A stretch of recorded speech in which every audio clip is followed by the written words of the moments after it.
Okay, then. You think you have one?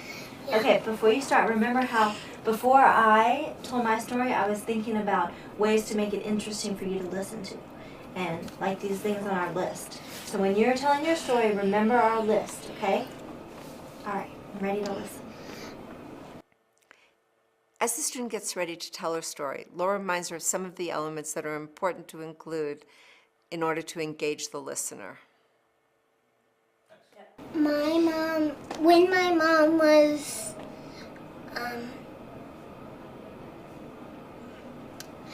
my mom was tiptoeing in my room so she wouldn't wake me up to go to the plane for Kentucky for Christmas last year. So she tiptoed and picked me up, and she carried me down the stairs and unlocked my car. Laura gives the student encouragement as she tells her story. She shakes her head and laughs at appropriate places, giving the student a sense of confidence as she continues. And then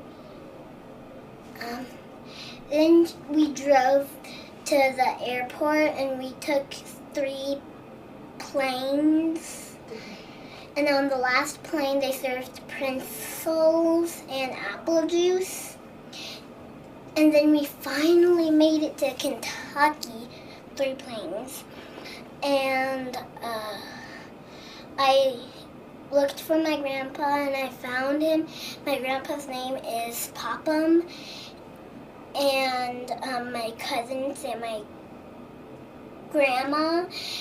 And I ran to my grandpa when I found him, and I gave him a great big hug, and all of them, and they gave me a great big hug too. That end. Very good.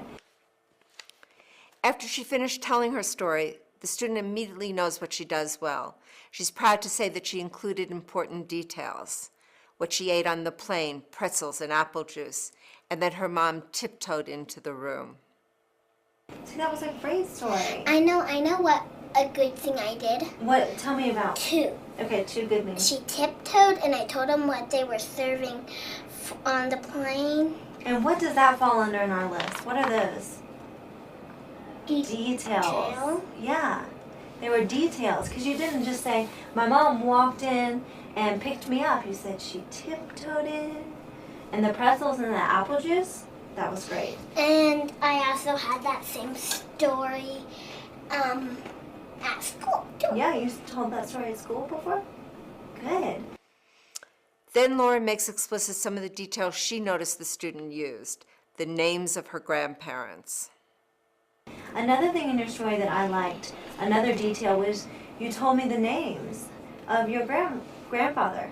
And my grandma's name is Nanny.